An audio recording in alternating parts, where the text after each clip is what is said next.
কাহিনীর শুরুতে আমরা একটি ছেলেকে দেখতে পাই, যার চোখ জঙ্গলে ঠিক মাঝখানে খুলে যায়। তার শরীর দেখে মনে হচ্ছিল যেন সে একেবারে নতুন জন্ম নিয়েছে। সে কোনো কাপড় পরেনি, আর তার কোনো পুরনো স্মৃতিও নেই। সে জানে না সে আসলে কে, কোথা থেকে এসেছে, আর কোথায় যাবে। কিছুক্ষণ জঙ্গলে ঘুরে বেড়ানোর পর সে শহরে পৌঁছায়। সেখানে সবাই তাকে দেখে খুব অবাক হয়ে যায়, কারণ তার শরীরের উপর থেকে নিচ পর্যন্ত একটা পোশাকও নেই। সে শহরের সবকিছু এমনভাবে দেখছিল যেন জীবনের প্রথমবার এসব জিনিস দেখছে। এভাবে যখন সে শহরে ঘুরছিল, ঠিক তখনই পুলিশ এসে যায়। পুলিশ তাকে গ্রেপ্তার করে ডিটেনশন সেন্টারে নিয়ে যায়, কারণ কাপড় ছাড়া ঘোরাফেরা করা এবং লোকদের সামনে অশ্লীলতা প্রদর্শনের অভিযোগে তাকে আটকানো হয়েছিল। পুলিশ যখন তার সঙ্গে কথা বলার চেষ্টা করে, তখন সেই ছেলেটি কিছুই বলতে পারে না। এমনকি সে নিজের নাম বা নিজের সম্পর্কে কিছুই বলতে পারছিল না। তখন পুলিশ নিজেরাই তার নাম ঠিক করে দেয়, কাইল। এরপর কাইলের মেডিকেল চেক আপ করা হয়, যেখানে দুটি বড় চমকপ্রদ বিষয় প্রকাশ পায়। প্রথমটি হলো কাইলের পেটে কোনো নাভি নেই, আর দ্বিতীয়টি হলো তার শরীর একেবারে পারফেক্ট। অর্থাৎ তার শরীরে না আছে কোনো ভাঁজ, না আছে কোনো ব্রণ। এটা দেখার পর ডাক্তার নিজেও অবাক হয়ে যায়। যাই হোক, তার আরও রিপোর্ট আসা পর্যন্ত তাকে খাবার দিয়ে ডাইনিং হলে পাঠানো হয়। সে সেখানে গিয়ে বসে তো ঠিকই, কিন্তু জানে না খাবার খেতে হয় কিভাবে। তখন সামনে বসে এক মেয়ের নকল করে তার মতো করে খেতে শুরু করে। তখন এই বিষয়টা পাশে বসা এক ছেলের নজরে পড়ে যায়। সে ভাবে কাইল হয়তো তার সঙ্গে মজা করছে, তাই সে রেগে গিয়ে কাইলকে মারার জন্য এগিয়ে যায়। কিন্তু ঠিক তখনই ডাক্তার এসে তাকে বোঝায়। যাই হোক, পরে যখন সব ছেলেরা মাটি খেলছিল, তখন সেই একই ছেলে কাইলের মুখে ঘুষি মারে। কাইল নিচে পড়ে যায়, আর কিছুক্ষণ পর তার প্যান্ট ভিজে যায়। তার এই অদ্ভুত আচরণ দেখে গার্ডটা কিছুই বুঝতে পারছিল না আসলে তাদের এখন কি করা উচিত। তখন তারা সেন্টারের সাইকিয়াট্রিস্ট নিকোলকে ডাকে, যে কাইলের সঙ্গে কথা বলে বোঝার চেষ্টা করবে আসলে কাইলের কি সমস্যা। এরপর নিকোল তার সাথে কথা বলার চেষ্টা করে, কিন্তু কাইল কোনো উত্তরই দেয় না। তখন নিকোল তাকে একটি ছবি আঁকতে বলে। কাইল একেবারে প্রিন্টারের মতো একটি স্কেচ আঁকে। সে আসলে একটি দম্পতির ছবি এঁকেছিল, যাদের সে জঙ্গলে দেখেছিল। এরপর নিকোল কাইলকে নিজের পাশে নিয়ে আসে, যাতে করে বোঝা যায় আসলে কাইলের সঙ্গে কি হয়েছে এবং কেন সে এমন আচরণ করছে। নিকোলের সন্দেহ হয় যে হয়তো কাইলের সঙ্গে বড় কোনো দুর্ঘটনা ঘটেছে, যার কারণে তার কিছুই মনে নেই। এরপর আমরা দেখি নিকোলের মেয়ে লরিকে। সে ঘরে কাইলকে দেখে একেবারে অবাক হয়ে যায়। সে দ্রুত তার মায়ের কাছে গিয়ে জিজ্ঞেস করে আসলে এই ছেলেটা কে। তখন নিকোল জানায় যে এ হলো কাই, যে কয়েকদিন তাদের বাসায় থাকবে। কাইল যেন এক অন্য জগতে হারিয়ে গেছে। তাকে যদি কোনো বিষয় শেখানো হয়, তাহলে সে একই কাজ বারবার করতে থাকে। লরি আসলে কাইলের প্রতি তেমন মনোযোগ দেয় না, কারণ তার মন বেশি থাকে তার বয়ফ্রেন্ডের সঙ্গে কথা বলায়। যাই হোক, কিছুক্ষণ পর কাইল ঘর থেকে বের হয়। তার চোখে পড়ে একটি প্রজাপতি। সে কিছু না ভেবে সে প্রজাপতির পিছনে দৌড়াতে শুরু করে। বাইরে সে পাশের বাড়ি থেকে কিছু শব্দ শোনে। যখন সে সেই শব্দ অনুসরণ করে ঘরে ঢোকে, তখন দেখে এক মেয়ে আমান্ডা পিয়ানো বাজাচ্ছে। তখন পিয়ানোর শব্দ শুনে কাইলের চোখে পানি চলে আসে, কিন্তু সে জানতো না যে তার চোখে জল কেন আসছে। ঠিক তখনই আমান্ডা ঘুরে তাকাতে কাইল তার মুখ দেখে সঙ্গে সঙ্গে সেখান থেকে পালিয়ে যায়। সে দ্রুত ঘরে ফিরে এসে বাথরুমে লুকিয়ে পড়ে। এদিকে লরির প্রাপ্তবয়স্ক ভাই জস একটি ম্যাগাজিন নিয়ে ভিতরে ঢোকে। সে পুরো মনোযোগ দিয়ে সেই ম্যাগাজিন দেখছিল, কিন্তু তার খেয়ালই ছিল না যে বাথরুমে বসে থাকা একজন মানুষ তাকেও দেখছে। যেই মুহূর্তে জর্জের চোখে পড়ে কাইলের দিকে, সে দ্রুত ভয় পেয়ে পালিয়ে যায়। পালানোর সময় তার হাত থেকে ম্যাগাজিন পড়ে যায়, যা দেখে ফেলে তার মা নিকোল। নিকোল তখন জসকে এই ধরনের জিনিস দেখার জন্য খুব বকাঝকা করে, কিন্তু ঠিক তখনই তাদের দরজায় কেউ নক করে। যখন নিকোল দরজা খোলে, তখন সেখানে দাঁড়িয়ে ছিল আমান্ডা আর তার মা। আমান্ডার মা বলেছে, তোমাদের অতিথি কাই বিনা অনুমতিতে আমাদের ঘরে ঢুকে পড়েছিল। ওর কি একটু বোঝবুদ্ধি নেই? তাই দয়া করে ওকে একটু বুঝিয়ে রেখো। তারপর তিনি তার মেয়ে আমান্ডাকে বলেন, আমান্ডা সত্যিটা বলো। কিন্তু আমান্ডা তখন কাইলের চোখের দিকে তাকিয়ে একেবারে হারিয়ে গিয়েছিল। দুজন একে অপরের দিকে গভীর ভালোবাসার চোখে তাকিয়েছিল। এরপর আমান্ডার মা তাকে সেখান থেকে নিয়ে যায়। সেই রাতে যখন নিকোলের স্বামী স্টিফেন বাড়িতে চলে আসে, তখন নিকোল স্টিফেনকে কাইলের সঙ্গে পরিচয় করিয়ে দেয় এবং জানায় যে কাইল কয়েকদিন তাদের বাড়িতেই থাকবে। জয়নুক যখন সবাই মিলে রাতের খাবার খেতে বসে, তখন কাইল প্রথমবারের মতো কথা বলে। কিন্তু অবাক করার বিষয় হচ্ছে, তার মুখ থেকে বের হওয়া শব্দগুলো ছিল গালি। আসলে এই কথাগুলো সে ডিটেনশন সেন্টারে ছেলেদের কাছ থেকে শিখে নিয়েছিল। এরপর সে না বুঝে সে কথাগুলো বারবার বলতে থাকে। যা লরি তার বয়ফ্রেন্ডকে পরে বলছিল। তখন এটা শুনে সবাই খুব অবাক হয়ে যায়, কারণ এতে প্রকাশ পায় যে লরি তার বয়ফ্রেন্ডের সঙ্গে পালিয়ে যেতে চাচ্ছিল। তখন নিকোলের 2 সন্তান কাইলের ওপর ভীষণ রেগে যায়। পরের সকালে জর্জ যখন নিজের হোমওয়ার্ক করছিল, তখন সে কাইলকে কিছু প্রশ্নের উত্তর দিতে বলে। কাইল কোনো ঝামেলা ছাড়াই সেই সব প্রশ্নের উত্তর দিয়ে দেয়। এরা দেখে নিকোল আর জর্জ দুজনে অবাক হয়ে যায়। এতে প্রমাণ হয় যে কাইল বোকা না, আর তার কোনো বোধশক্তির ঘাটতিও নেই, বরং তার অদ্ভুত আচরণের পিছনে অন্যরকম কোনো রহস্য লুকিয়ে আছে। এরপর যখন কাইলের আইকিউ টেস্টের রেজাল্ট আসে, তখন সবাই হতবাক হয়ে যায়, কারণ তার আইকিউ 400-এরও বেশি। তখন এটা দেখে ডাক্তাররা তার উপর আরও টেস্ট করার সিদ্ধান্ত নেয়। যখন তারা তার মস্তিষ্কে এমআরআই টেস্ট করে, তখন তারা জানতে পারে যে কাইলের মস্তিষ্ক একজন সাধারণ মানুষের মস্তিষ্কের তুলনায় অনেক বেশি ডেভেলপড। তার ব্রেন অ্যাক্টিভিটি এতই দ্রুত যে সে হয়তো কোনো এলিয়েন অথবা রোবটও হতে পারে। যাই হোক, রাতে যখন নিকোল কাইলকে নিয়ে বাড়ি ফেরে, তখন সে জর্জকে বলে কাইলের সঙ্গে রুম শেয়ার করতে, কিন্তু এটা জর্জকে একেবারে ভালো লাগে না। রাতে যখন সবাই ঘুমিয়ে থাকে, তখন কাইল দেখতে পায় লরি গেট দিয়ে বাইরে যাচ্ছে, তাই সেও লরির পিছনে পিছনে যায়। তখন আমরা জানতে পারি যে লরি একটি পার্টিতে এসেছে। তখন সেই পরিবেশ দেখে কাইলও তাদের সঙ্গে যোগ দেয়, কিন্তু ঠিক তখনই সেখানে পুলিশ চলে আসে। অফিসার সেখানে লরিকে নিচের সঙ্গে নিয়ে যাওয়ার চেষ্টা করে। তখন কাইল সেখানে এসে তাকে থামায়। তার মুখটা প্রায় অদ্ভুত হয়ে যায় এবং সে সাপের মতো শব্দ করতে থাকে। তখন এটা দেখে সবাই হাসতে শুরু করে, কিন্তু যখন অফিসার কাইলকে হাত করা পরাতে চায়, তখন কাইল এক ঝটকে সরে যায়। এবার অফিসার রেখে গিয়ে তাকে মারতে চায়, কিন্তু কাইল খুব সহজেই তার আঘাত এড়িয়ে বাঁচতে থাকে। এটা দেখে অফিসারেরও একটু লজ্জা লাগে এবং সে কিছু না বলে সেখান থেকে চলে যায়। এরপর কাইল লরিকে নিরাপদে বাড়িতে ফিরিয়ে আনে। পরের দিন কাইল নিজের ভুলগুলো শোধরানোর সিদ্ধান্ত নেয় এবং ধীরে ধীরে এই পরিবারটি মন জিতে নিতে শুরু করে। সবার আগে সে স্টিফেনের কম্পিউটার রিপেয়ার করে এবং সেই ডকুমেন্টগুলো ফিরিয়ে আনে, যা স্টিফেন মাসের পর মাস আনার চেষ্টা করছিল। এরপর সে জর্জের রুম পরিষ্কার করে এবং তার জন্য একটি নতুন ম্যাগাজিন এনে দেয়, যা দেখে জর্জেরও ভালো লাগে। এভাবে ছোটখাটো কাজ করে কাইল ধীরে ধীরে সবার মন জয় করে নেয়।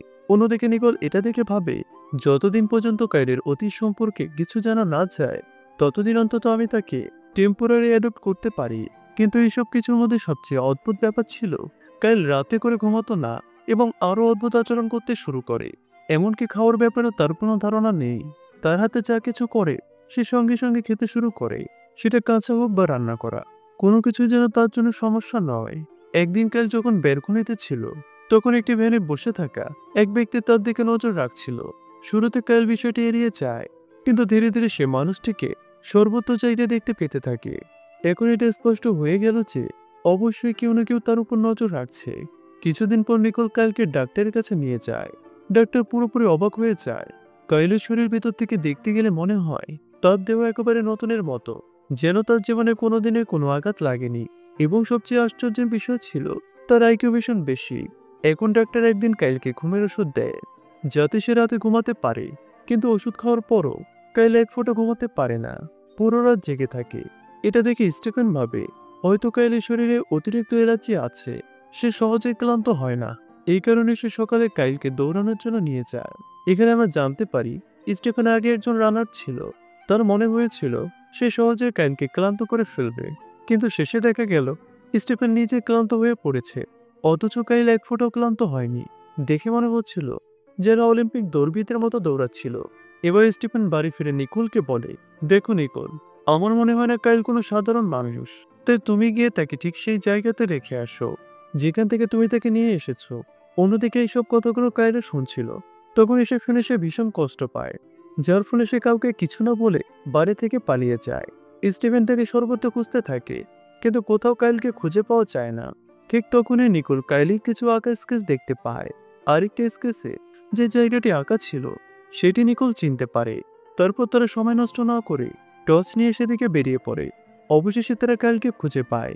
সে আকাশের দিকে তাকিয়ে তারা দেখছিল। এরপর তারা আবারও কাইলকে বাড়ি ফিরে আনে, যেখানে স্টিফেন কাইলকে সবকিছু বলার জন্য সরি বলে। এরপর কিছুক্ষণ পরে কাইল একটি রেডিও দেখতে পায়, যার ভিতর থেকে কিছু শব্দ আসছিল, যে শব্দগুলো কাইলের ভীষণ ভালো লাগে। আর সেই রাতে কাইল প্রথমবারের মতো ঘুমিয়ে পড়ে। এরপর পরের দিনে নিকোলের কাছে পুলিশের কল আসে। তারা জানায় যে যেখানে কাইলকে পাওয়া গেছে সেখানে তারা একটি মৃতদেহের কঙ্কালও পেয়েছে। পুলিশ তখন বলছিল যে কাইল হয়তো একজন খুনি হতে পারে, তাই তুমি যতটা সম্ভব কাইল থেকে দূরে থাকো। এরপর এজেন্ট টেলর কাইলির সঙ্গে কথা বলতে চায়, কিন্তু নিকোল এই বিষয়টি এড়িয়ে যায়। পরের দিন সকালে কাইল উঠতে টিভি দেখার চেষ্টা করে, কিন্তু টিভিতে কোনো সিগন্যাল আসে না। এবার সে কোনো সময় নষ্ট না করে সরাসরি ছাদের মধ্যে উঠে যায় এবং সেখানে অ্যান্টেনা ঠিক করে। কিন্তু যখন সে ফিরে আসছিল, তখন ছাদ থেকে সরাসরি লাফ দিয়ে নেমে আসে। এই দৃশ্য আমান্ডাও দেখে ফেলে। আমান্ডা ঘাবড়ে গিয়ে তার গাড়ি একটি আবর্জনা টিকিতে ধাক্কা দেয়। ঠিক তখনই কাইল কোনো ক্ষতি ছাড়া তার সামনে চলে আসে। আমান্ডা তা দেখে অবাক হয়। সে ভাবে কাইল তো অনেক উঁচু থেকে পড়েছিল, কিন্তু এরপরও তার শরীরে একটি আঘাতের চিহ্ন নেই। অন্যদিকে আমান্ডার মা, যিনি আগেই কাইলকে নিয়ে খুব বিরক্ত ছিলেন, তিনি তখন গাড়ির অবস্থা দেখে ভীষণ রেগে যায়। তিনি গাড়ির খারাপ অবস্থার কারণে আমানটাকে শাসন করতে শুরু করে। ঠিক তখনই সেখানে কাইল চলে আসে আর তাকে বলে, এখানে আমানটার কোনো দোষ নেই, সব দোষ আমার। তখন এই কথা শুনে আমানটার মা চুপ হয়ে যায়। রাতে যখন স্টিভেন বাড়ি আসে, সে নিকোলকে বলে যে পুলিশের কাছে একটি বড় তথ্য এসেছে। সেটি হলো, যেদিন কাইলকে পাওয়া গেছে সেই দিন একটি মানুষও নিখোঁজ ছিল। অন্যদিকে একটি মানুষ স্পিকারের মাধ্যমে তাদের সব কথা শুনছিল। এরপর সকালে নিকোল যখন বাড়ি পরিষ্কার করছিলেন, তখন তার চোখে কাইলের তৈরি করা কিছু স্কেচ পড়ে। এই স্কেচগুলোর মধ্যে একটি প্যাটার্ন যুক্ত ছিল। যখন সে সেই স্কেচগুলো একত্র করে দেখে, তখন তার চোখে একটি সিম্বল পড়ে। এই সিম্বলটা ঠিক সেই রকম ছিল যা ক্রাইম সিনে পাওয়া গিয়েছিল। এখন এই তথ্য থেকে নিশ্চিত হওয়া যায় যে কাইলও সেখানে উপস্থিত ছিল এবং এই কেসের সঙ্গে তার কোনো না কোনো সংযোগ রয়েছে। অন্যদিকে আমানটা একটি লাইফ গার্ডের চাকরি নিয়েছে। কাইল, যে কিনা মনে মনে আমানটাকে পছন্দ করত, তাই তাকে ইমপ্রেস করার জন্য সে পানিতে লাফ দেয়। কিন্তু তখন কাইল পানিতে ডুবে যেতে শুরু করে। আমানটা ঠিক সময় এসে তাকে পানি থেকে উদ্ধার করে। তখন এটা দেখে ওখানে থাকা উপস্থিত সবাই কাইলকে দেখে হাসতে শুরু করে। এরপর সেদিন সন্ধ্যায় আমানটা কাইলের সঙ্গে দেখা করতে চলে আসে, যাতে দেখতে পায় কাইল ঠিক আছে কিনা। কিন্তু যখন আমানটা তার রুমে যায়, তখন সে দেখে কাইল সেখানে নেই। ঠিক তখনই আমান্ডা কাইলের সব স্কেচ দেখে ফেলে। সেই স্কেচগুলোর মধ্যে অনেকগুলো স্কেচ আমান্ডারও ছিল, যা কাইল তৈরি করেছিল। তখন তার মনে হতে থাকে হয়তো কাইল তাকে ভেতরে ভেতরে পছন্দ করে। এরপর পরের দিন আমান্ডা কাইলকে পুলিশ সাঁতার শেখানোর চেষ্টা করে। সে প্রথমে সাঁতারের বেসিক কিছু টিপস দেয়, কিন্তু কিছুক্ষণের মধ্যে কাইল প্রফেশনাল সাঁতারও হয়ে যায়। এটা দেখে আমান্ডা বেশ অবাক হয়। এরপর আমান্ডা কাইলকে কাছে ডেকে বলে, কাল আমার প্যারেন্টস বাড়িতে থাকবে না, তাই তুমি যদি সময় পাও তাহলে আমার বাসায় চলে এসো। সেখানে আমি তোমাকে কিছু দেখাতে চাই। পরের দিন কাইল যখন আমান্ডার কাছে যায়, তখন আমান্ডা তার পিতার তৈরি কিছু স্কেচ দেখায়। আশ্চর্যের বিষয় হচ্ছে, তার বাবা আর কাইলের স্কেচগুলো বেশ মিল ছিল। কাইল তখন ভাবতে থাকে সে আমান্ডার জন্য একটি দারুণ সারপ্রাইজ বানাবে। এরপর সে আমান্ডার পিতা এবং নিজের স্কেল মিলিয়ে একটি চমৎকার পোর্ট্রেট তৈরি করে। এখন শুধু একটু সাহস জোগাড় করে সে গিফটে সে কোনোভাবে আমান্ডাকে দিতে চায়। রাতে কাইল তার ভাই জোসের সঙ্গে একটি পার্টিতে যায়, যেখানে আমান্ডা আসার কথা ছিল। যখন সেখানে আমান্ডা আসে, কাইলের সব আশা একেবারে ভেঙে যায়, কারণ আমান্ডার সঙ্গে ছিল তার বয়ফ্রেন্ড চান্দি। এটা দেখে কাইলের মন পুরোপুরি ভেঙে যায়। সে যে স্কেচগুলো আমান্ডার জন্য বানিয়েছিল, সে সেগুলো গিয়ে পানিতে ফেলে দেয়। এরপর সেই রাতে কাইল ভালোভাবে ঘুমাতে পারে না। পরের দিন নিকোল কাইলকে বলে যে সে একটি বন্ধুকে ডেকেছে, যিনি হিপনোসিসের মাধ্যমে কাইলের পুরো স্মৃতি খুঁজে বের করার চেষ্টা করবে। তখন এটা শুনে কাইল রাজি হয়ে যায়। এরপর সেশন শুরু হয়। হিপনোসিসের মাধ্যমে কাইলের মনে একটি রাতের দৃশ্য আসে, যেখানে দুজন মানুষ লড়াই করছে, যার মধ্যে একজন সেই মানুষ যে কাইলকে সবসময় নজর রাখছে। তার নাম হচ্ছে টম ফোর্স। টম ফোর্স সেখানে বন্দুক তোলার পর অন্য মানুষটিকে গুলি করে হত্যা করে। এটা দেখে কাইল ভয় পেয়ে টম ফোর্স বলে চিৎকার করে। তখন এই নাম শুনে নিকোলের মাথা ঘুরে যায়। নিকোল বলে যে যখন সে পুলিশ স্টেশনে গিয়েছিল, তখন সেই নামটি শুনেছিল। বাস্তবে টম একজন নতুন অফিসার, যিনি আসলে কিছুদিন আগে এই শহরে এসেছেন। এখন নিকোলের মাথায় হাজারো প্রশ্ন ঘুরছে। নিকোল কাইলকে বলে, তুমি যা কিছু তোমার স্বপ্নে দেখেছো তা স্কেচ আকারে তৈরি করো। এরপর কাইল খুব সতর্কভাবে সে একই পোর্ট্রেট বানাতে শুরু করে। যখন তারা পোর্ট্রেটগুলো দেখে, তার মধ্যে একটি পোর্ট্রেট সেই ব্যক্তি যাকে টম ফোর্স গুলি করেছে। সেই ব্যক্তির নাম হচ্ছে ফ্রেডম্যান। আসলে ফ্রেডম্যান একজন বিশ্ববিদ্যালয়ের প্রফেসর এবং মানব স্মৃতিতে অত্যন্ত দক্ষ। এবার প্রশ্ন হলো, ফ্রেডম্যান এবং কাইলের মধ্যে সম্পর্ক কি? এই প্রশ্নের উত্তর জানার জন্য তারা বিশ্ববিদ্যালয়ে যায়। বিশ্ববিদ্যালয়ে পৌঁছে একটি বড় রহস্য উন্মোচিত হয়। সেখানে একটি ছবি লাগানো ছিল, যাতে ফ্রেডম্যানের ছাত্রছাত্রীরা দেখা যাচ্ছিল। তার মধ্যে একজন কাইলও ছিল। কিন্তু যখন ফ্রেডম্যানের সহকারীকে কাইল সম্পর্কে জিজ্ঞেস করা হয়, সে সহকারী বলে সে কাইলের সম্পর্কে কিছুই জানে না। সে আরও বলে, আমি বহু বছর প্রফেসরের সঙ্গে কাজ করেছি, কিন্তু কখনো কাইলকে দেখিনি। এরপর তারা কাইলের মেমোরি টেস্ট করে। মেমোরি টেস্টের প্রতিটি অংশে কাইল 100% স্কোর করে। তাদেরকে সহকারী পুরোপুরি হতবাক হয়ে যায়, কারণ এটি এখন পর্যন্ত কখনো ঘটেনি। সহকারী বলে যে যখন আমি ফ্রেডম্যানের সঙ্গে থাকতাম তখন আমি জানতে পেরেছিলাম যে ফ্রেডম্যান মানুষের মস্তিষ্ক নিয়ে একটি গবেষণা চালাচ্ছিল। তার বক্তব্য ছিল মানুষ শুধুমাত্র তার মস্তিষ্কের 10% ব্যবহার করে, কিন্তু আমি আমার সায়েন্স দিয়ে মানুষের মস্তিষ্কের 100% ব্যবহার করে দেখাবো। এখন এটি শোনার পর আমাদেরও মনে হচ্ছে সম্ভবত কাইলো ফ্রেডম্যানের প্রজেক্টেরই অংশ ছিল, কারণ সেজন্যই তো সে সবকিছুতে এত দ্রুত আর পারদর্শী। আর সম্ভবত এই কারণে ফ্রেডম্যানকে হত্যা করা হয়েছে। একতার কলেজে ফ্রেডম্যানের কিছু ডকুমেন্টও খুঁজে পায়, যেখানে সেই একই সিম্বল থাকে যা ক্রাইম সিনে পাওয়া গিয়েছিল। এছাড়াও সেই কাগজে 1 নম্বর বারবার লেখা রয়েছে। তাদের মনে হয় এই নাম্বারগুলো হয়তো স্থান নির্দেশ করতে পারে। এখন কথা হলো, এই নাম্বারগুলো কোন জায়গায় নির্দেশ করছে এটা বোঝার জন্য তারা ইন্টারনেটে সার্চ করে এবং এটার মধ্যে লেগে পড়ে। ঠিক তখন লরির কাছে স্টিফেনের কল আসে। সে জিজ্ঞেস করে, তোমরা এখন কোথায় আছো? লরি তার বাবাকে সবকিছু খুলে বলার পর বলে, আমাদের এই কোঅর্ডিনেট সম্পর্কে জানতে হবে। এরপর স্টিফেনও এই কোঅর্ডিনেট বের করার কাজ শুরু করে। ঠিক তখন লরির কাছে আবার স্টিফেনের কল আসে, যেখানে সে বলে এই কোঅর্ডিনেটগুলো একটি সরকারি সুবিধার জন্য, যা মিলিটারি কন্ট্রোলের অধীনে আছে। এর মানে হলো এটি কোনো সাধারণ জায়গা নয়, বরং সেখানে অত্যন্ত কঠোর নিরাপত্তা থাকবে। এই সত্যটি জানার জন্য কাল যে কোনো উপায়ে তথ্য সংগ্রহ করে সেই জায়গাতে পৌঁছে যায়। সেখানে গিয়ে কাইল একাই সামনে এগিয়ে যায়। সে সেফ ব্যারিয়ার অতিক্রম করে ভিতরে প্রবেশ করে, কিন্তু ঠিক তখনই পিছন থেকে একটি মাস্ক পরা ব্যক্তি তার উপরে আক্রমণ করে। এখানে কাইলের নেওয়া প্রশিক্ষণ কাজে লাগে। সে সুযোগ বুঝে সেই ব্যক্তিকে হারিয়ে তার মুখে মাস্ক খুলতে সক্ষম হয়, এবং আমরা দেখতে পাই যে এই ব্যক্তিটি আর অন্য কেউ নয়, সে হচ্ছে টম ফোর্স। কাইল মনে করে ঠিক এই ব্যক্তি ফ্রেডম্যানকে গুলি করে হত্যা করেছে। তখন টম ফোর্স কাইলকে বলে, যদি তুমি বেঁচে থাকতে চাও তাহলে দয়া করে চুপচাপ থাকো। যদি তুমি তোমার অতীত সম্পর্কে বেশি জানার চেষ্টা করো তাহলে তোমার নতুন পরিবারের জীবন বিপদে পড়তে পারে। যাওয়ার আগে টম ফোর্স তাকে আরও বলে, যদি তুমি নিজের খোঁজ বন্ধ না করো তাহলে তারা দ্রুত তোমার পরিবারকে মেরে ফেলবে।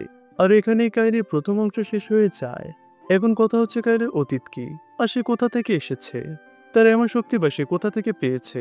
এই সবগুলো প্রশ্নের উত্তর আমরা পরবর্তী অংশে পাবো। ততক্ষণ অবধি ভালো থাকবেন।